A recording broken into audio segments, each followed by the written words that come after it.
You people always think you can flash some stolen car and play dress-up doctor. Now put your hands where I can see them before I put you in the ground where you belong. Those words hung in the cool October air like a death sentence. Blue and red lights flashed against the midnight blue paint of a Rolls-Royce Phantom, creating a strobe effect that drew the attention of everyone at the Chevron gas station on Peachtree Street in Atlanta, Georgia. Officer Derek Patterson stood with his hand already reaching for the handcuffs on his belt, his face twisted with contempt and suspicion. His partner, Officer Kyle Morrison, had positioned himself on the passenger side of the luxury vehicle, his right hand resting on his service weapon, his eyes scanning the interior of the car like he expected to find drugs, weapons, or evidence of some crime that existed only in their imaginations. The woman standing at pump number 7 was frozen in place. Her name was Dr. Amara Jenkins, and she was 34 years old. 14 hours ago, she had walked into Grady Memorial Hospital to begin her shift as chief of cardiothoracic surgery. She had performed 3 open-heart surgeries that day. She had held human hearts in her hands, literally cradled the organs that kept people alive and guided them back to health with steady fingers and unwavering focus. She had saved 2 lives and lost one, an elderly man whose heart had simply given out despite her best efforts. She had held his wife's hand and delivered the news with compassion, professionalism, and grace. She had comforted grieving family members, mentored 2 surgical residents, and signed off on enough paperwork to fill a small filing cabinet. Now she stood at a gas pump with her hands trembling, her heart racing, and 2 armed men treating her like a criminal. What Officer Derek Patterson did not know, what he could not have known because he never bothered to ask, was that Amara Jenkins's phone was propped on the dashboard of her Rolls-Royce, and it was live streaming this entire encounter to 47,000 viewers. The stream had started automatically when Amara activated her personal safety app upon seeing the police car pull up behind her.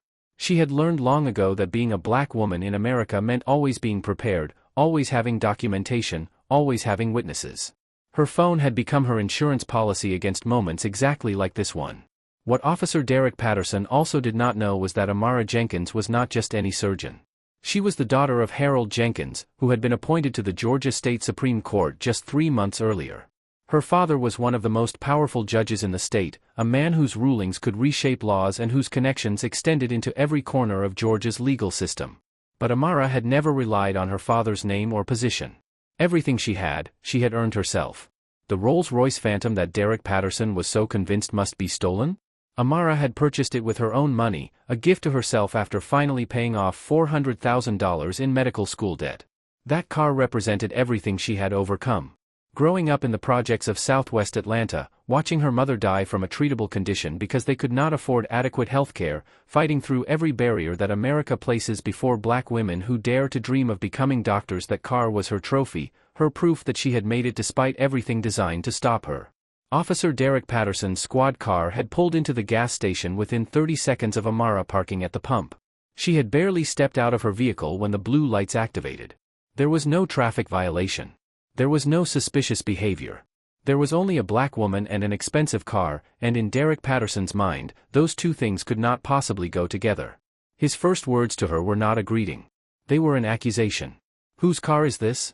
Amara had remained calm, her years of surgical training kicking in automatically.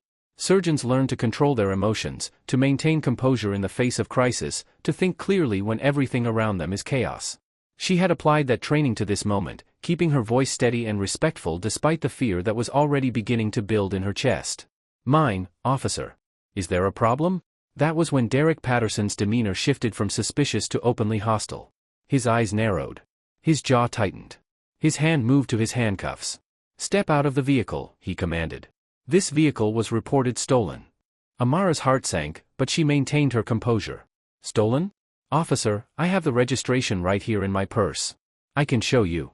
Derek Patterson cut her off with a voice like grinding metal. "I said step out of the vehicle. Don't make me repeat myself." Kyle Morrison had moved into position on the passenger side, his body language aggressive, his hand still resting on his weapon. Amara was boxed in. She was alone. She was exhausted from a 14-hour shift. She was not wearing her white coat or her hospital badge. She had no visible authority, no backup, no power in this moment except the phone on her dashboard that was silently broadcasting everything to a growing audience of witnesses. Amara stepped out of the vehicle slowly, keeping her hands visible at all times. She had watched enough videos of police encounters gone wrong to know that any sudden movement could be interpreted as a threat. Any reach for her purse could be claimed as reaching for a weapon. Any word spoken too loudly could be characterized as aggression. She had to be perfect in her behavior, flawless in her compliance, because the margin for error when you are black and facing police officers who have already decided you are guilty is exactly zero. "Keep your hands where I can see them," Derek Patterson barked, though Amara's hands were already raised to shoulder height. "Do you have any weapons on you? Any drugs? Anything I should know about?" "No, officer. I am a surgeon at Grady Memorial Hospital. I just finished my shift. I stopped to get gas. That is all." Derek Patterson laughed. It was not a pleasant sound. It was the laugh of a man who believed he had caught someone in a lie, the laugh of someone who thought he was smarter than the person standing before him. "A surgeon," he repeated, his voice dripping with mockery. "Right. And I suppose you bought this $400,000 car with your surgeon's salary, huh? What, did you save a rich person's life and they just handed you the keys?" "I bought this car myself, officer. After paying off my medical school loans. I have the title. I have the registration. I have proof of insurance. Everything is in my name. If you would just let me show you." "I don't want to see anything," Derek Patterson snapped. "What I want is for you to put your hands on the vehicle and spread your legs. We're going to search you in this car, and then we're going to find out what's really going on here." Amara's stomach churned with a mixture of fear and disbelief. This could not be happening. She had done nothing wrong. She was standing at a gas pump, minding her own business, and now she was being treated like a suspect in a crime that had never occurred. But she knew that arguing would only make things worse. She knew that resistance, even verbal resistance, could be used against her. So she complied. She placed her hands on the cool metal of her Rolls-Royce, the car she had worked so hard to earn, and she spread her legs as commanded. 47,000 people watched. The number was climbing by the second. And Dr. Amara Jenkins had no idea that this night would change her life forever, not because of what Derek Patterson would do to her, but because of what she would do to him. Kyle Morrison patted Amara down while Derek Patterson watched with his arms crossed over his chest, a smug expression on his face. The pat-down was thorough, too thorough. Kyle Morrison's hands lingered in places they did not need to linger, his touch more invasive than any legitimate search would require. Amara gritted her teeth and endured it, her mind racing through her options. She could file a complaint later. She could report this to Internal Affairs. She could contact an attorney. But right now, in this moment, she had to survive. Survival meant compliance. Survival meant silence. Survival meant swallowing her dignity and her rage and her humiliation until she was safe. When Kyle Morrison finished his search and found nothing because there was nothing to find, he stepped back and shook his head at his partner. "She's clean." Derek Patterson did not seem disappointed. If anything, he seemed more determined to find something, anything, that would justify his behavior. He grabbed Amara's designer purse from the passenger seat of the Rolls-Royce and began rifling through it, pulling out items and tossing them onto the hood of the car with casual disrespect. Lipstick. Wallet. Compact mirror. A pack of tissues. And then his hand closed around a leather badge holder, and he pulled it out with a frown. The badge holder contained Amara's hospital identification. Her full name was printed beneath her photograph: Dr. Amara Jenkins, M.D., FACS, Chief of Cardiothoracic Surgery, Grady Memorial Hospital. Her medical license was tucked behind the ID, along with a photograph that made Derek Patterson's frown deepen into something closer to alarm. The photograph showed Amara standing beside Georgia Governor Brian Kemp at a healthcare policy summit, both of them smiling, the governor's hand resting on her shoulder in a gesture of professional respect and familiarity. Kyle Morrison had moved closer to see what his partner had found. His face went pale. "Derek, man," Kyle Morrison said quietly, his voice carrying a note of warning. "Maybe we should." But Derek Patterson cut him off. His pride had been wounded. His authority had been challenged. A crowd had gathered around them, at least a dozen people with their phones out, recording everything. Derek Patterson had committed to this course of action, and his ego would not allow him to admit that he had made a mistake. To back down now would be to admit that he had been wrong, and Derek Patterson was not the kind of man who admitted to being wrong about anything. "I don't care who she knows," Derek Patterson said, loud enough for the crowd to hear. "She's been combative and suspicious. We're taking her in." The words, "Dr. Jenkins," came out of his mouth like he was spitting poison. He resented having to acknowledge her title. He resented the evidence of her success that he held in his hands. He resented everything about this woman who had proven his assumptions wrong, and rather than accept that he had misjudged her, he chose to double down on his abuse of power. Amara spoke for the first time since the search began, her voice steady despite the fear coursing through her body. She spoke clearly, projecting her words so that every phone in the crowd would capture them, so that the live stream audience would hear every syllable. My name is Dr. Amara Jenkins. I am a cardiothoracic surgeon at Grady Memorial Hospital. This is my vehicle. I have committed no crime. I have been fully cooperative. I have presented identification and documentation. Officer, you have no legal basis to arrest me, and I believe this stop was initiated based on racial profiling rather than any legitimate suspicion of criminal activity. Derek Patterson's face flushed red with anger. No one talked to him like that. No one challenged his authority. Certainly no black woman standing at a gas pump had ever dared to use legal language and professional composure against him. He had expected fear. He had expected tears. He had expected the kind of submission that made his job easy, that let him feel powerful, that confirmed his belief that people who looked like Amara Jenkins were beneath him. Instead, he got defiance wrapped in dignity, and it made him furious. Sure you are, sweetheart, Derek Patterson sneered, throwing her words back at her with contempt. And I'm Barack Obama. Kyle Morrison laughed. It was an ugly sound, a knowing laugh that made Amara's blood run cold. These two men were enjoying this. They were taking pleasure in her humiliation. This was entertainment to them, a break from the monotony of their shift, a chance to exercise their authority over someone they considered inferior.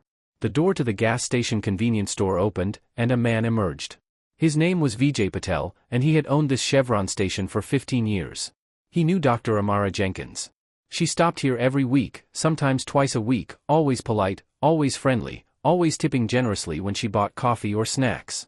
He had watched her career rise over the years, had seen the newspaper articles about her surgical achievements, had congratulated her when she was promoted to chief of cardiothoracic surgery.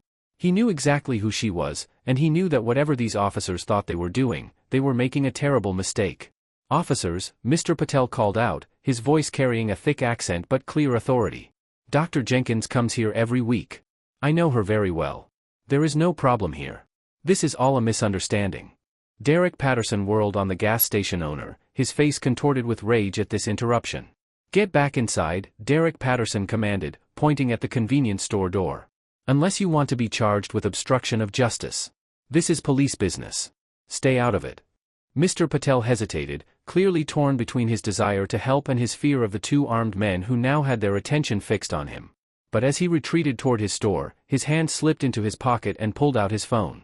He dialed 911 as he walked, reporting what he was witnessing to the dispatcher, creating yet another record of the events unfolding at pump number 7. With the witness temporarily removed, Derek Patterson turned his attention back to Amara. His hand closed around her arm, gripping hard enough to leave bruises, and he spun her around with unnecessary force. The handcuffs came out again, and this time, they closed around her wrists with a metallic click that seemed to echo across the parking lot. The metal was cold against her skin. The edges bit into her flesh, tighter than they needed to be. Derek Patterson made sure of that. Every click of the ratchet was deliberate, designed to cause discomfort, designed to remind her of her powerlessness in this moment. You people, Derek Patterson said, leaning close to her ear so that only she could hear him at first, then raising his voice so the crowd could catch his words, always think you can flash some stolen car and play dress-up doctor. But I know what you really are. I know where you really belong. And it ain't behind the wheel of a Rolls Royce. The crowd stirred with anger and disbelief. Some people shouted protests. Others just kept recording, their phones held steady, their faces grim with the knowledge that they were witnessing something that would not stay hidden. Derek Patterson grabbed Amara's designer purse and upended it completely, dumping the remaining contents onto the ground. Her phone charger. Her prescription pad. Her stethoscope, which she always kept with her in case of emergencies. Her hospital pager. All of it scattered across the dirty concrete of the gas station parking lot like trash. Look at all this, Derek Patterson announced to no one in particular. Playing doctor with props and everything. Pretty convincing setup. But I've seen this before. You people get these fake IDs, these fake badges, you rent these cars or steal them, and you think you can just drive around pretending to be something you're not. Well, not on my watch. Not in my city. He never verified if the vehicle was actually stolen. He never called dispatch to check the license plate. He never followed any of the procedures that would have immediately proven Amara's ownership of the car and her complete innocence. He did not want verification. He did not want facts. He wanted to be right, and no amount of evidence would change his mind. The crowd had grown larger now. More phones. More witnesses. More people watching the live stream, which had climbed past 100,000 viewers. Comments flooded the screen, a mixture of outrage and disbelief and calls to action. People were sharing the stream to other platforms, downloading clips, preparing to ensure that whatever happened next would never be forgotten or buried. Derek Patterson checked the handcuffs one more time, giving them an extra tug that made Amara wince in pain. He smiled at her discomfort. He wanted her to know that he was in control, that her degrees and her titles and her accomplishments meant nothing when he had the badge and the gun and the authority to do whatever he wanted. "Know your place," he said, his voice low and full of malice. "That's all you people need to learn. Know your place." Those 3 words, know your place, would come back to haunt him in ways he could never have imagined. What Derek Patterson did next became the centerpiece of the lawsuit that would destroy his career, his finances, and his freedom. With Amara's hands cuffed behind her back, rendering her completely defenseless, he grabbed her by the shoulder and shoved her toward the Rolls-Royce. The push was hard, much harder than necessary, much harder than any reasonable use of force would justify. Amara stumbled, unable to catch herself with her hands restrained, and her face collided with the side mirror of her own car. The impact was brutal. The mirror's housing, made of hard plastic and metal, caught her directly across the mouth. Her lips split open instantly, blood beginning to flow down her chin and dripping onto her blouse. Pain exploded across her face, sharp and immediate, and she cried out despite her efforts to maintain composure. The crowd erupted in shouts of protest and horror, their voices rising in a chorus of condemnation that filled the parking lot. A teenager named Marcus Williams stood 15 feet away, his phone held steady in both hands, recording everything in crystal-clear 4K video. He had been walking home from his after-school job when he saw the police lights and stopped to watch. Now he was capturing footage that would be viewed over 100 million times across every social media platform in existence. His hands did not shake. His focus did not waver. He knew, even at 17 years old, that what he was recording mattered, that it could make a difference, that it could be the evidence that prevented this from being swept away and forgotten like so many other incidents before.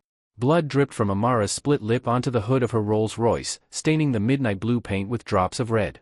Her vision blurred with tears of pain and humiliation, but she refused to give Derek Patterson the satisfaction of seeing her break down. She blinked the tears away and straightened her spine as much as she could with her hands cuffed behind her back. She would not crumble. She would not beg. She would survive this moment, and then she would make sure that everyone responsible paid for what they had done. Derek Patterson seemed momentarily surprised by the blood. Perhaps he had not intended to cause visible injury, perhaps he had simply miscalculated the force of his shove, but the surprise quickly gave way to a hardening of his features. He had committed now. There was no going back. The assault had been witnessed by dozens of people and recorded by nearly as many phones. His only option, in his mind, was to push forward, to arrest this woman, to charge her with something, anything that would justify his actions after the fact. Resisting arrest, he announced loudly, though Amara had done nothing of the kind. Assaulting an officer. A complete fabrication. Possession of a stolen vehicle. A lie he had not even bothered to verify. Kyle Morrison stood nearby, his face a mask of conflicting emotions. He knew this had gone too far. He knew the cameras had captured everything.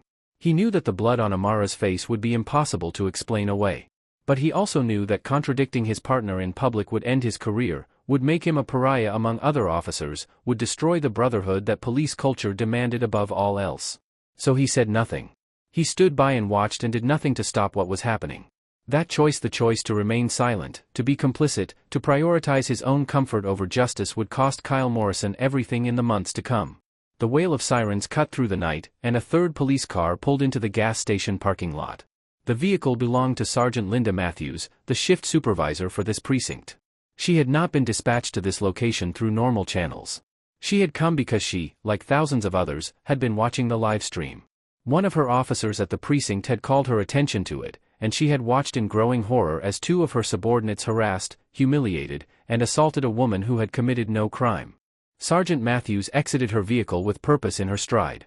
She was a 20-year veteran of the Atlanta Police Department, a black woman who had fought her way up through the ranks, who had navigated the politics and prejudice of law enforcement to reach a position of authority. She knew exactly what she was looking at when she saw Amara Jenkins standing there with blood on her face and handcuffs on her wrists. "What the hell is going on here?" Sergeant Matthews demanded, her voice cutting through the chaos like a blade. Derek Patterson turned to face his supervisor, and for the first time, a flicker of uncertainty crossed his features. "Sergeant, we have a possible stolen vehicle situation. The suspect has been combative and..." "Did you run the plates?" Sergeant Matthews interrupted. Derek Patterson hesitated. "I was in the process of..." "Did you run the plates, Officer Patterson?" The silence that followed was answer enough. Sergeant Matthews pulled out her radio and called dispatch, requesting an immediate check on the license plate of the midnight blue Rolls-Royce Phantom. The response came within 30 seconds. The vehicle was registered to Dr. Amara Jenkins of Atlanta, Georgia. There were no reports of theft. There were no warrants. There was nothing, absolutely nothing, to justify this stop beyond the assumptions that Derek Patterson had made based on the color of Amara's skin. "Release her," Sergeant Matthews ordered. "Release her right now." Derek Patterson's face contorted with barely suppressed rage, but he complied. He removed the handcuffs roughly, adding one last indignity to the encounter, and stepped back with his arms crossed over his chest. Amara rubbed her wrists, already seeing the bruises forming where the metal had been tightened too far. Sergeant Matthews approached Amara with genuine concern in her eyes. "Ma'am, I am so sorry. Are you injured? Do you need medical attention?" Amara touched her split lip, her fingers coming away bloody. "I'll be fine, Sergeant. But I want to make sure you understand something. I want to make sure everyone here understands something." She turned to face her phone, still propped on the dashboard, still live streaming to an audience that had now exceeded 200,000 viewers. Blood stained her chin. Bruises were forming on her wrists. But her voice was strong, and her eyes were clear. "My name is Dr. Amara Jenkins. I am the Chief of Cardiothoracic Surgery at Grady Memorial Hospital. I save lives for a living. Tonight, I was stopped for no reason, harassed without cause, and physically assaulted by officers who decided that a black woman could not possibly own a nice car. They did not check my registration. They did not verify their claims. They saw my skin color and made their assumptions, and they acted on those assumptions with violence and cruelty." She paused, letting her words sink in for the audience watching from across the country and around the world. "This ends now. Tonight. With me. I will not be silent. I will not accept an apology and move on. I will not allow this to be buried in a filing cabinet somewhere, forgotten and ignored. What happened to me tonight has happened to too many people for too long. It stops here." A woman pushed through the crowd, her phone thrust forward, her voice rising above the murmur of the onlookers. Her name was Shanice Brooks, and she was pointing directly at Derek Patterson with recognition and fury in her eyes. "I know that cop," Shanice Brooks shouted. "That's the same officer who pulled me over last month. He told me I looked like I was working the streets because I was driving my husband's BMW at night. I filed a complaint, but nothing happened. They told me it would be handled internally, and I never heard anything else." The crowd stirred with renewed anger, and more voices began to rise. A man named Tyrone Mitchell stepped forward. "He pulled me over 6 months ago. Told me lawyers don't look like you when I showed him my bar card. I filed a complaint too. Nothing." A woman named Dr. Keisha Williams pushed through the gathering. 3 months ago. He asked me, "Who did you steal this from?" when he saw my Lexus. I'm a pediatrician. I reported it and they said they would investigate." One by one, more victims emerged from the crowd and from the livestream comments. Marcus Freeman, a business owner who had been told that drug dealers love these cars, when Derek Patterson pulled him over in his Cadillac Escalade. A woman named Patricia Coleman who had been accused of prostitution while driving her sister's Mercedes. A college professor named Dr. James Washington who had been forced to lie face down on the pavement while officers searched his Audi for drugs they never found. Derek Patterson had a pattern. A documented history of targeting black drivers in luxury vehicles. The Atlanta Police Department had received complaint after complaint, report after report, and they had done nothing. They had buried each complaint in paperwork. They had reassigned Derek Patterson to different precincts when the complaints piled too high. They had paid settlements when lawsuits were threatened. But they had never actually disciplined him.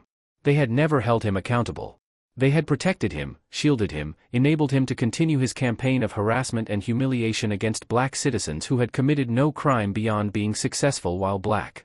The crowd's energy shifted from shock to fury as this realization spread. Derek Patterson was not just a bad cop having a bad day. He was a predator who had been given free rein to prey upon black drivers for years, protected by a system that valued his badge more than the rights and dignity of the citizens he was supposed to serve. Sergeant Matthews watched these revelations unfold with a mixture of anger and resignation. She had heard rumors about Derek Patterson. She had seen complaints cross her desk. She had raised concerns through the proper channels. But the system had always protected him, had always found ways to dismiss or minimize or bury the evidence of his behavior. Tonight, that system had finally failed. Tonight, the truth was coming out in front of hundreds of witnesses and hundreds of thousands of live stream viewers, and there would be no burying it this time. Derek Patterson stood frozen, his face cycling through expressions of anger, fear, and dawning realization. For the first time in his career, he understood that he might actually face consequences for his actions. The crowd was hostile. The cameras were recording. His supervisor was looking at him with undisguised contempt. And the woman he had assaulted was standing tall despite the blood on her face, her dignity intact, her resolve unshaken. Kyle Morrison had retreated to their squad car, trying to distance himself from his partner, trying to signal that he was not part of this, that he had just been following orders. It would not save him. His presence at the scene, his failure to intervene, his complicit laughter when Derek Patterson mocked Dr. Jenkins, all of it had been recorded. All of it would be used against him. Sergeant Matthews made a decision. Officer Patterson, Officer Morrison, you are both relieved of duty pending investigation. Surrender your weapons and badges. Now. Derek Patterson's mouth opened to protest, but no words came out. The finality in his supervisor's voice left no room for argument. Slowly, reluctantly, he unholstered his service weapon and handed it over. His badge followed, the metal glinting under the gas station lights as he placed it in Sergeant Matthews's outstretched hand. Kyle Morrison did the same, his face pale and drawn, his eyes avoiding the cameras that continued to document every moment. Amara watched them surrender their authority, and she felt no satisfaction. Not yet. This was only the beginning. These two men had been enabled by a system that chose to look away from their abuses, a system that prioritized protecting its own over protecting the citizens it served. Removing Derek Patterson and Kyle Morrison from duty was a necessary first step, but it was not justice. Justice would require something much larger, much more comprehensive, much more painful for everyone who had allowed this to happen. She looked into her phone camera one final time before ending the live stream. This ends now, she repeated. I promise you. This ends now. 48 hours after the incident at pump number 7, the offices of Okonkwo Law Group were flooded with media requests, interview invitations, and messages of support from across the country. Attorney Michelle Okonkwo stood before a forest of microphones and cameras, her presence commanding and her words precise. Beside her sat Dr. Amara Jenkins, her split lip still healing, the bruises on her wrists visible beneath the cuffs of her professional blouse. Behind them, a display board showed photographs of Amara's injuries: the swollen lip, the purple bruising, the raw marks left by handcuffs that had been tightened beyond any legitimate necessity. Today, we are filing a civil lawsuit against Officer Derek Patterson, Officer Kyle Morrison, the Atlanta Police Department, and the City of Atlanta, Michelle Okonkwo announced. Her voice carried the weight of decades spent fighting for civil rights, for justice, for accountability. We are seeking $30.8 million in damages for civil rights violations, assault, false imprisonment, and intentional infliction of emotional distress. Reporters began shouting questions, but Michelle Okonkwo held up her hand for silence. She was not finished. The amount we are seeking is not arbitrary, she continued.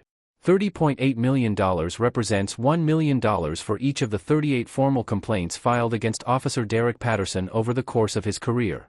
38 complaints from black citizens who were profiled, harassed, humiliated, and in some cases physically assaulted by this officer. 38 complaints that were buried by the Atlanta Police Department. 38 people whose cries for justice were ignored, dismissed, and swept under the rug. Today, we bring those 38 voices into the light. Today, we demand accountability not just for what happened to Dr. Jenkins, but for what happened to every single person that this department failed to protect. The press conference continued with Michelle Okonkwo outlining the specific allegations in the lawsuit. She detailed the false accusation of a stolen vehicle, an accusation that was never verified because no stolen vehicle report existed. She described the illegal search of Dr. Jenkins and her property without probable cause. She walked through the assault, using the citizen video footage to show exactly how Derek Patterson had shoved a handcuffed woman into her own car hard enough to split her lip open. She explained the pattern of behavior that the department had ignored, the settlements that the city had quietly paid to make previous complaints disappear, the systematic protection of an officer who should have been removed from the force years ago. When it was Amara's turn to speak, she approached the microphones with the same composure that had carried her through 14-hour surgeries, through years of medical school, through a lifetime of being underestimated and dismissed because of her race and gender. I want to be clear about why I am doing this, Amara said. I am not suing because I want money. I am suing because 38 people before me trusted the system to protect them, and the system failed. I am suing because somewhere in Atlanta right now, there is another black person driving a nice car, and there is another officer like Derek Patterson who will see that person and assume the worst based on nothing but the color of their skin. I am suing because silence is complicity, and I refuse to be complicit in my own oppression. She paused, her eyes sweeping across the assembled reporters and cameras. I am also suing because I am fortunate enough to have the resources and the platform to fight back. Most victims of police misconduct do not have a live stream with 200,000 viewers. Most victims do not have access to an attorney like Michelle Okonkwo. Most victims are alone and scared and desperate to just move on with their lives. I am fighting for them. I am fighting for every person who filed a complaint that was ignored, who reported an abuse that was dismissed, who was told that their word would never be believed against an officer's badge. I see you. I hear you. And I am going to make sure the world hears you too. The headlines that followed the press conference were explosive. Every major news outlet in the country ran the story. The citizen videos had already gone viral, but the lawsuit gave the story new weight, new legitimacy, new urgency. The revelation that Amara was the daughter of Georgia State Supreme Court Justice Harold Jenkins added another layer to the coverage. Commentators noted the bitter irony: even the daughter of one of the state's highest-ranking judges was not safe from racial profiling, was not protected from police abuse, was not immune to the dehumanization that Black Americans faced every day. Justice Harold Jenkins released a rare public statement of his own, his words carefully chosen but unmistakably powerful. Officer Patterson said he did not care who my daughter knows. Let me be clear, it should not matter who she knows. Amara deserved respect and dignity not because of her title, not because of her accomplishments, not because of her family connections. She deserved respect because she is a human being. Every person who encounters law enforcement deserves that same basic respect. What happened to my daughter happens to Black Americans every day, and it must stop. I have dedicated my life to the law, to justice, to the belief that our system can work for everyone. Tonight, I watched that system fail my own child. I intend to make sure it never fails anyone else. The investigation into Derek Patterson expanded rapidly in the days following the lawsuit. The FBI's Civil Rights Division opened its own inquiry into the incident and the Atlanta Police Department's handling of previous complaints. Internal Affairs pulled every file connected to Derek Patterson's name, discovering a history far worse than even the lawsuit had alleged. There were complaints dating back to his first year on the force. There were patterns of behavior that had been flagged by supervisors and then ignored by their superiors. There were settlements paid in secret, confidentiality agreements signed, records buried in administrative archives where no one would ever think to look. The total amount the city had paid in settlements connected to Derek Patterson's conduct exceeded $750,000. 3 separate review boards had flagged him as a liability. 4 internal investigations had been launched and then quietly closed without meaningful consequences. The system had known about Derek Patterson for years. The system had chosen to protect him. Kyle Morrison, seeing the writing on the wall, resigned from the Atlanta Police Department before he could be formally terminated. His resignation did not save him from civil liability, but it allowed him to escape without a formal finding of misconduct on his record. He would later cooperate with investigators in exchange for reduced charges in the criminal proceedings that followed, testifying about the culture of the department, about the way complaints were handled, about the unspoken agreement among officers that certain behaviors would be tolerated as long as they did not attract too much attention. Derek Patterson, meanwhile, attempted to defend himself through a sympathetic media appearance. He sat down with a local news anchor who had a reputation for giving law enforcement favorable coverage, and he tried to present himself as the victim of a coordinated attack. "I was just doing my job," Derek Patterson insisted, his voice carefully modulated to project sincerity. "I saw a vehicle that seemed suspicious, and I followed my training. I followed protocol. Everything that happened after that has been blown completely out of proportion by people who want to make me into some kind of monster."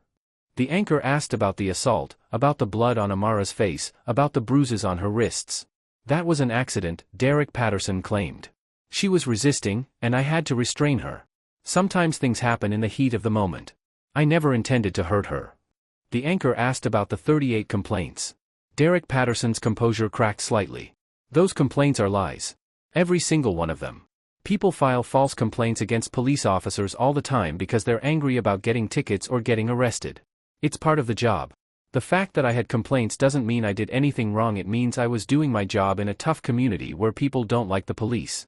The anchor asked about the body cam footage, the footage that had mysteriously malfunctioned during the incident at the gas station.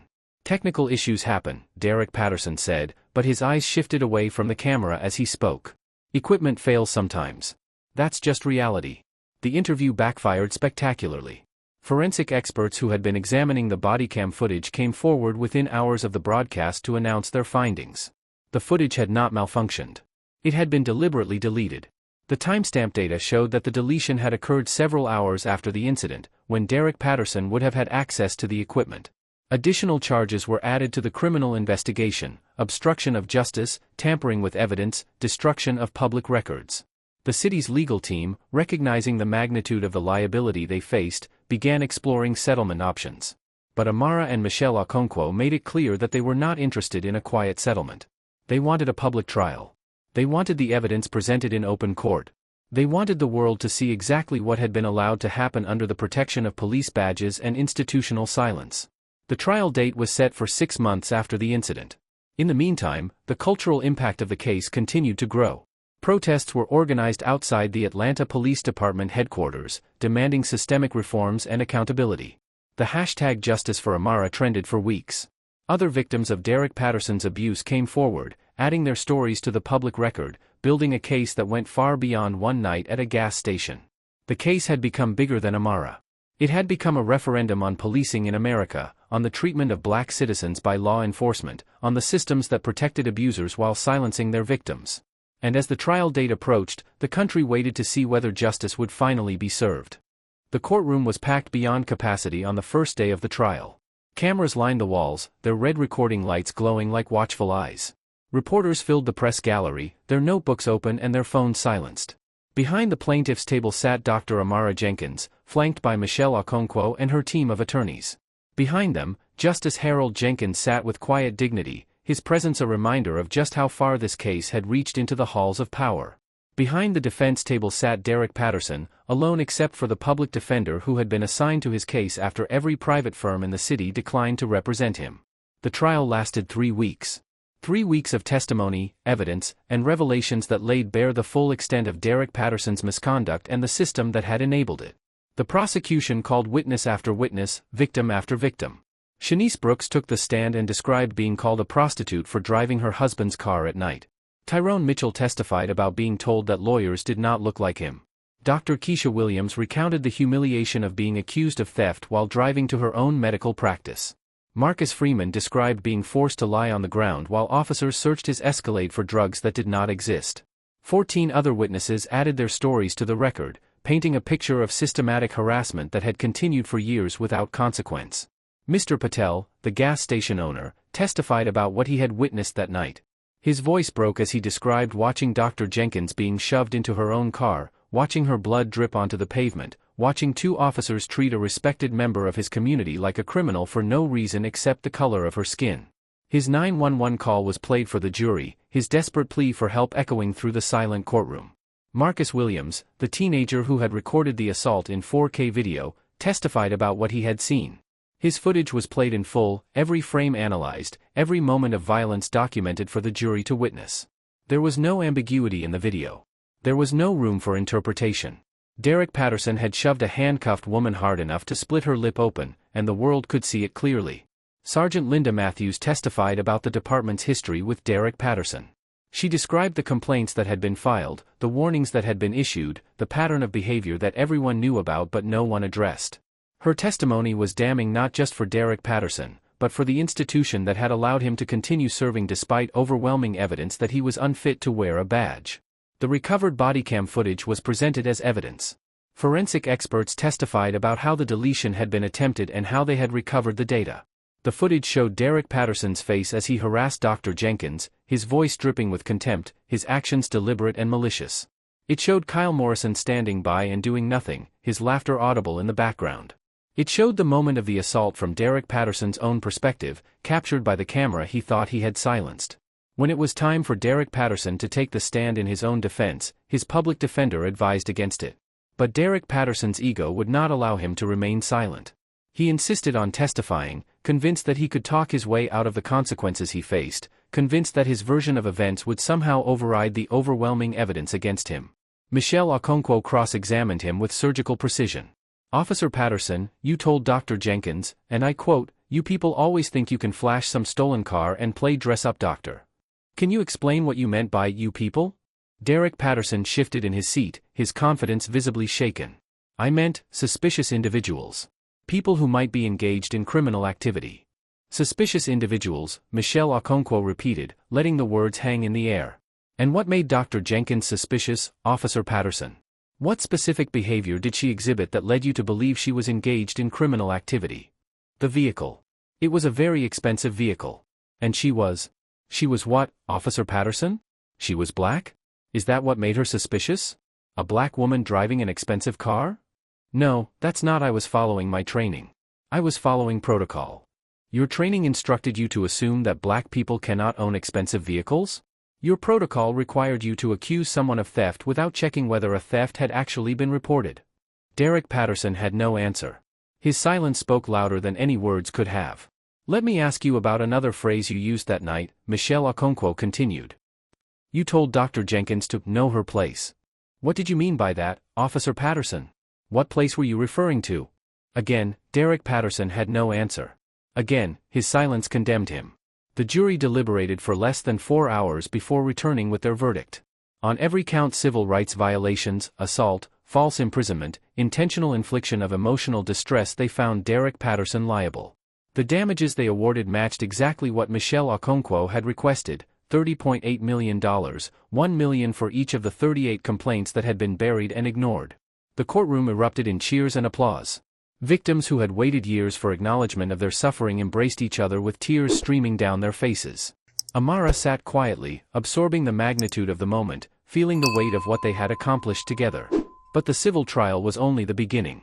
1 month later, the criminal trial reached its conclusion. Derek Patterson faced charges of assault under color of law, obstruction of justice, tampering with evidence, and deprivation of civil rights. The evidence was the same. The witnesses were the same. The videos and documents and testimony all pointed to the same inescapable conclusion. The criminal jury found him guilty on all counts. The judge, a stern woman with 3 decades on the bench, addressed Derek Patterson before delivering the sentence. Officer Patterson, you were entrusted with the sacred responsibility of protecting and serving your community. Instead, you used your badge as a weapon to terrorize, humiliate, and assault the very citizens you swore to protect. You targeted black Americans because you believed they were beneath you, because you believed your authority gave you the right to treat them as less than human. You believed the system would protect you, as it had protected you so many times before. Today, that ends. She paused, her eyes fixed on Derek Patterson's pale face. For the crimes you have committed, I sentence you to 22 years in federal prison. You will serve a minimum of 15 years before becoming eligible for parole. During your incarceration, I hope you will have time to reflect on the lives you damaged, the trust you betrayed, and the community you failed. Derek Patterson was led out of the courtroom in handcuffs, the same type of handcuffs he had used to restrain 38 innocent black citizens over the course of his career. As he passed the plaintiff's table, Amara spoke for the first time since the verdict had been read. You told me to know my place, Officer Patterson. I do know my place. My place is in the operating room, saving lives. My place is in the courtroom, seeking justice. My place is wherever I choose to be, doing whatever I am capable of achieving. No badge, no gun, and no racist with a power trip will ever take that from me. She paused, watching as the deputies positioned him for transport. Now you know your place. It's behind bars. For the next 22 years. Derek Patterson said nothing. He could not meet her eyes. The door closed behind him, and he was gone. The aftermath of the trial brought sweeping changes to the Atlanta Police Department. Chief Ronald Hayes was forced to resign after it became clear that he had personally signed off on burying multiple complaints against Derek Patterson. 3 supervisors who had participated in the cover-up were terminated and faced their own criminal charges. A civilian oversight board was established with real authority to investigate complaints and recommend disciplinary action. Body camera policies were reformed to prevent officers from accessing or deleting their own footage. Mandatory training on implicit bias became required for all officers, with regular assessments to measure its effectiveness. The Georgia legislature introduced what became known as Amara's Law, requiring automatic independent review of any officer who accumulated 3 or more formal complaints. The law passed with overwhelming bipartisan support, a rare moment of unity in an otherwise divided political landscape. Kyle Morrison, who had cooperated with investigators in exchange for reduced charges, received 3 years of probation and a permanent ban from law enforcement. His career was over. His reputation was destroyed. He would spend the rest of his life known as the man who stood by and did nothing while his partner brutalized an innocent woman. Dr. Amara Jenkins used her $30.8 million settlement to establish the Dr. Amara Jenkins Foundation for Justice. The foundation provided free legal representation to victims of police misconduct who could not afford attorneys. It funded scholarships for black students pursuing careers in medicine and law. And it built a community health clinic in southwest Atlanta, in the same neighborhood where Amara had grown up watching her mother die from a treatable condition because they could not afford adequate care. She named the clinic the Gloria Jenkins Community Health Center, after her mother.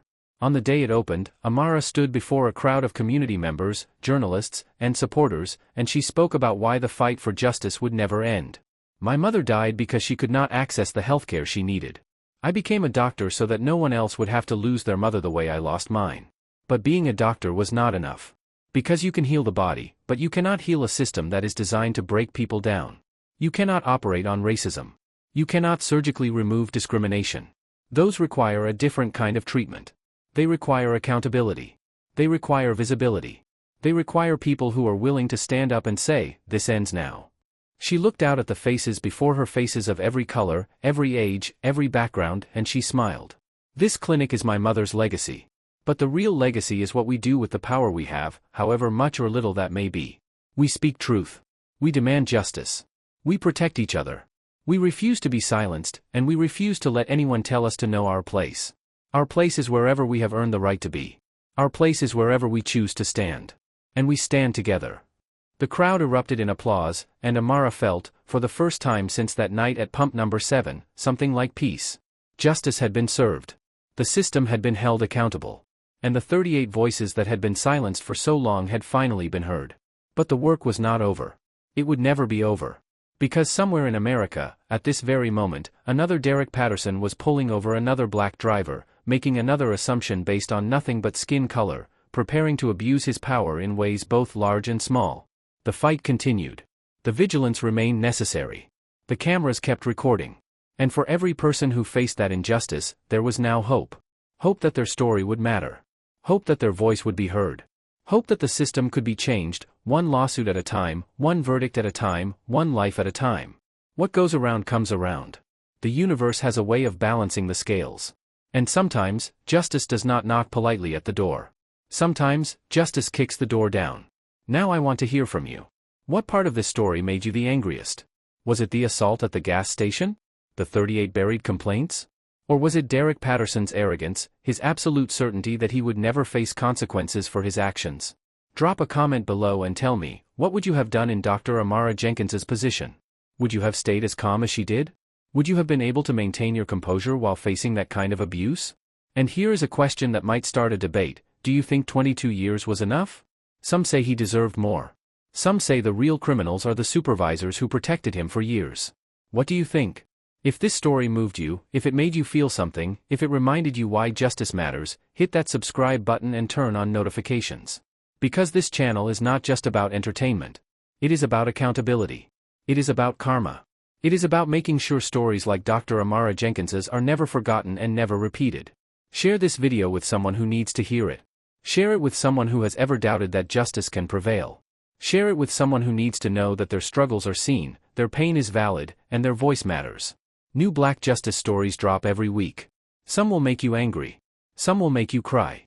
But all of them will remind you of one simple truth: what goes around always comes around. Stay strong. Stay proud. And never forget, Black lives do not just matter. Black lives triumph.